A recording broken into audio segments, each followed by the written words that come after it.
Jonathan Scalise from Ammunition Storage Components in New Britain, Connecticut is with us. Jonathan, thank you so much for your time, sir. Thank you for having me. You bet. And listen, let me just say, on behalf of, I think, gun owners all across the country, we are really sorry to see what you all are going through up there. Well, thank you. It's been very difficult, and I'm just ashamed of what's happened today at the Connecticut legislature, and it's just an awful feeling. I mean, it just feels like I've just been punched in the stomach, and it's terrible. You know, from a business perspective, and let's just talk about this from a business perspective before we talk about it from a rights perspective. What does this mean for Ammunition Storage Components? Well, the legislature has put a provision in this bill, which is going to become law today, that's going to allow us to continue to manufacture here in Connecticut because they obviously want the tax revenue.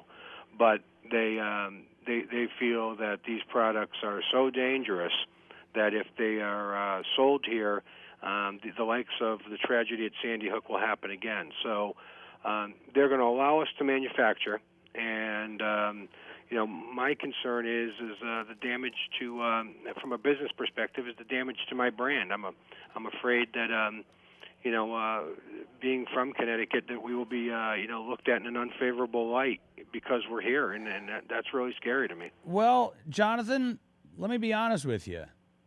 If I've got the choice as a consumer, and I live in Virginia, and I understand what it means to move a business and what it would mean for you personally and your employees to pack up shop and leave the state of Connecticut.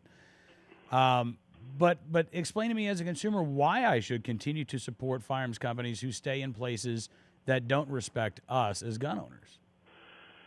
The only thing I can really say to you is that we're ardent supporters of the Second Amendment.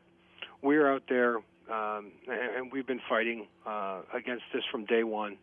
And to take it out on us, I understand the perspective of that, but we're one of you. We're on your side, and to take out your frustrations collectively on my company, on Stag Arms, on Colt, on Mossberg, I think is it'd be unfair and unfortunate because but for our zip code, we're just like you. We're just like you. We're shooters. We're hunters.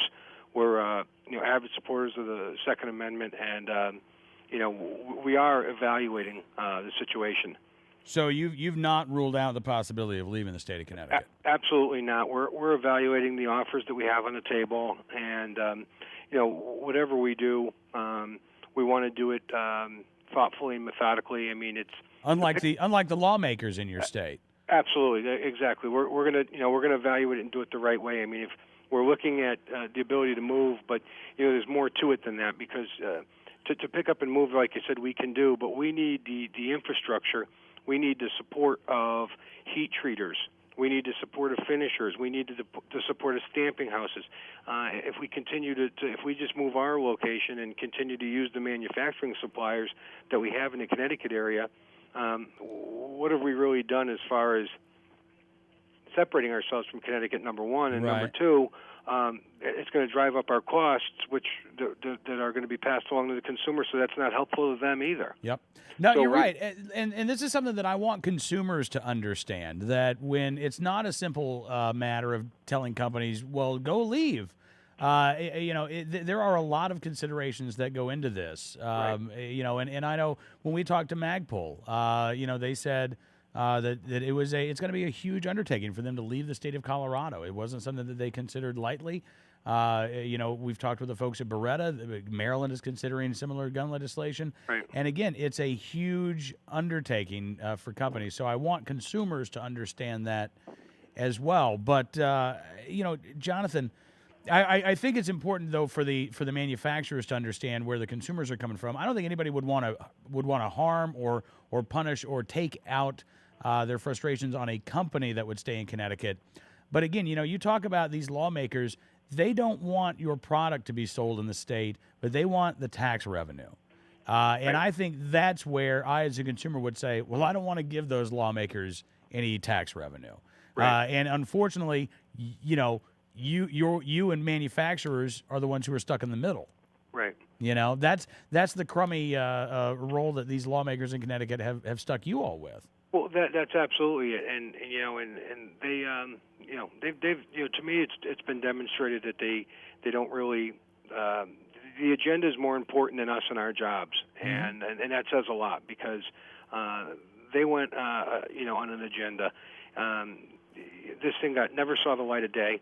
This bill, they wrote it behind closed doors, or they negotiated it behind closed doors. They wrote it last night into this morning, and then we got to see the thing at 10 o'clock, and they're voting on it now. And we got to ask some questions, but I haven't. It's 140 pages. I mean, I didn't even have the opportunity to read the whole thing and try and figure it out. It seems very ambiguous and vague and confusing, and we can't figure out even what it is at this point. So that quote, you were quoted in the Associated Press as saying, at this point, you don't know if you can operate legally come Wednesday afternoon. Does that still stand? I mean, you don't know if you legally will be allowed to do what you're doing today, tomorrow?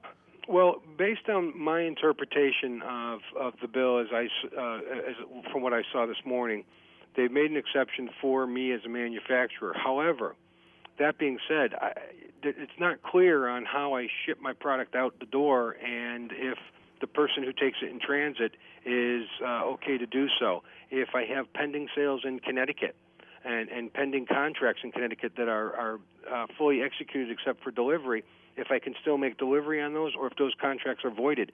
There's a lot of uncertainty that I'm still trying to figure out. All right, Jonathan, I got to ask you this as well. What would you say to these Republican lawmakers who, worked with their Democratic counterparts to get something done here? What I would say is I really think that they did us no favors. They rolled over, and the shame of it all is that they've really taken away the rights of the law-abiding citizens in Connecticut, and to what end? They've made us no safer here. This is going to not prevent any kind of crimes. It's just an agenda, and all they've done is hurt us. Jonathan Scalise, I know that today is a incredibly busy day for you. Thank you so much for your time, and listen, I hope we can continue talking in the future. Thank you, sir.